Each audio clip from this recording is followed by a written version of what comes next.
नमस्कार। मैं आपका विकास, जो कि आप लोगों को हॉरर कहानियाँ देता रहता हूँ। और हमारी कहानी इतनी डरावनी होती है कि सुनकर आपके रोंगटे रोंगटे खड़े हो जाएंगे। अगर इस कहानी को आप 1 मिनट भी सुनते हैं तो पूरा सुने बिना कहीं नहीं जाएंगे। ज़्यादा समय ना गवाते हुए कहानी को स्टार्ट करते हैं। ये कहानी है दोस्तों नए साल की। नए साल पे 2 दोस्त थे, एक विष्णु और एक शिवा। दोनों दोस्त नए साल पे घूमने के लिए प्लानिंग कर रहे थे।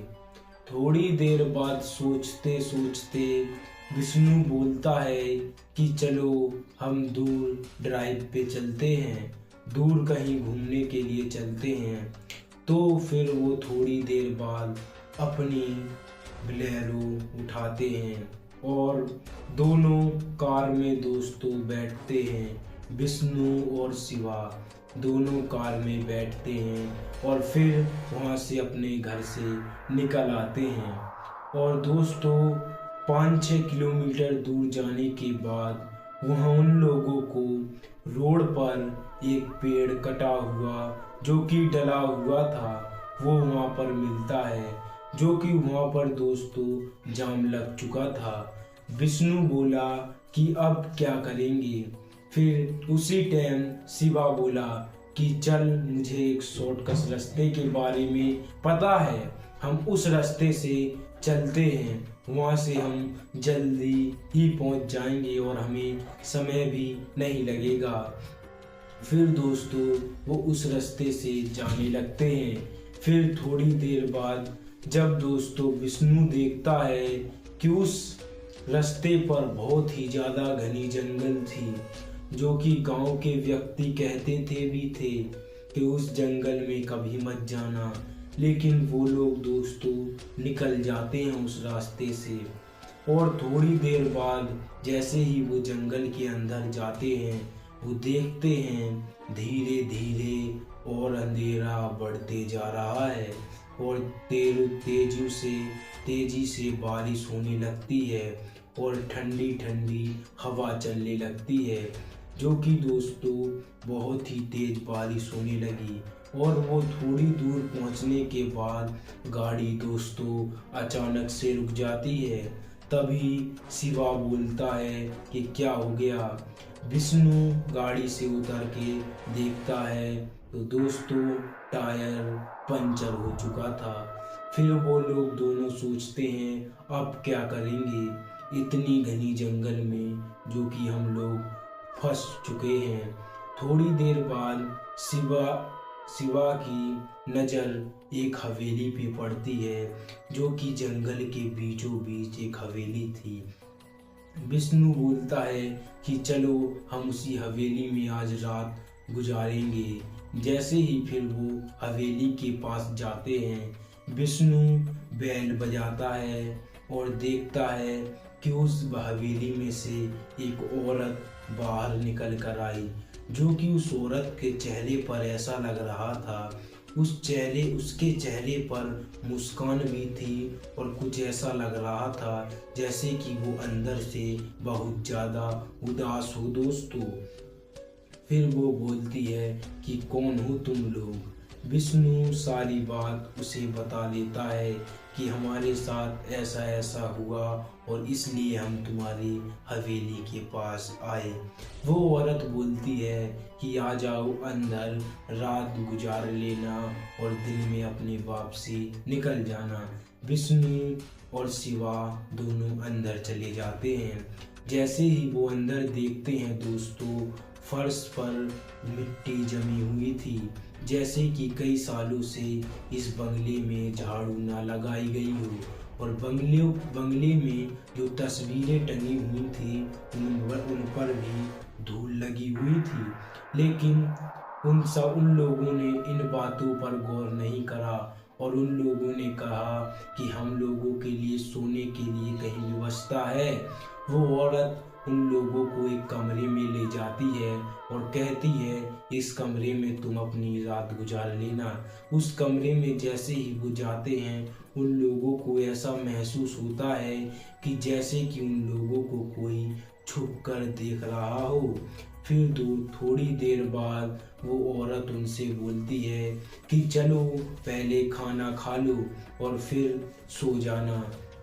वो खाना खाने के लिए दोस्तों विष्णु और शिवा खाना खाने के लिए नीचे जाते हैं। और जैसे ही वो नीचे जाते हैं, वो देखते हैं टेबल पे एक लड़की जो कि पहले से ही बैठी हुई थी। और वो लड़की एक ही तरफ, जो कि वो लड़की विष्णु की तरफ दोस्तों बिल्कुल गौर से देख रही थी। उसने अपनी आंखें बिल्कुल ही नहीं बंद करी। और इस बात से दोस्तों विष्णु डरने लगा। फिर विष्णु शिवा से बोला दोस्तों कि शिवा, इस लड़की की आंखों की कठपुतलियां बिल्कुल नहीं हिल रही। फिर शिवा बोलता है कि ऐसी बात मत कर, वो सुन लेगी तो उसे बुरा लग जाएगा। फिर उस लड़की की माँ बोलती है कि मेरी बच्ची कुछ दिनों से बीमार है। वो लोग फिर खाना खा के दोस्तों निकल जाते हैं, लंच करके सोने के लिए निकल जाते हैं। वो घड़ी में समय देखते हैं तो 12 बजे हुए थे। और फिर दोस्तों वो लोग सो जाते हैं।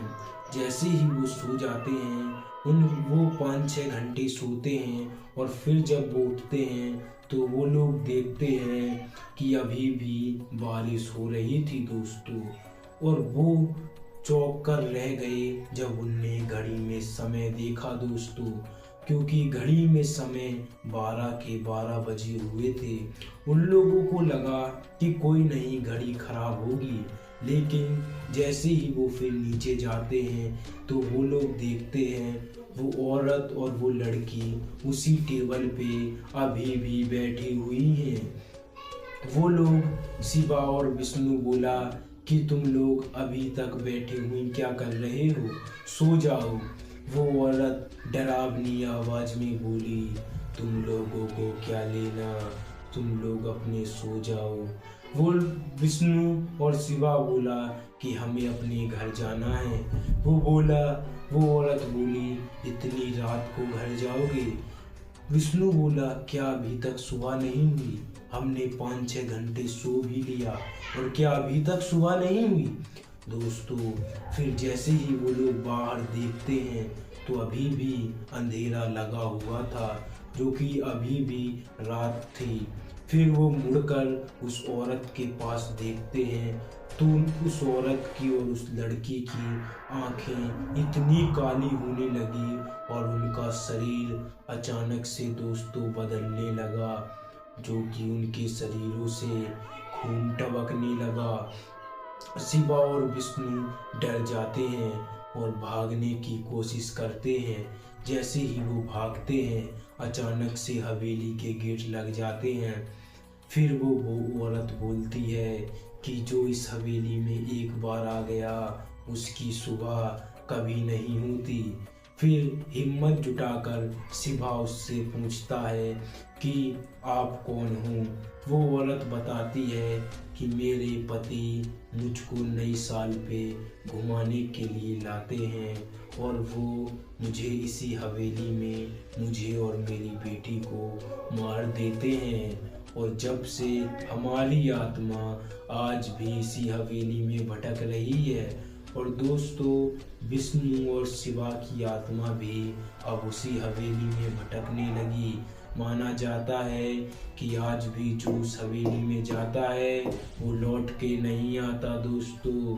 अगर कहानी में आप लोगों को थोड़ा भी मज़ा आया हो तो लाइक सब्सक्राइब ज़रूर कर दीजिए, जिससे कि हॉरर कहानी आप तक सबसे पहले पहुँचे। और जब तक के लिए दोस्तों नमस्कार।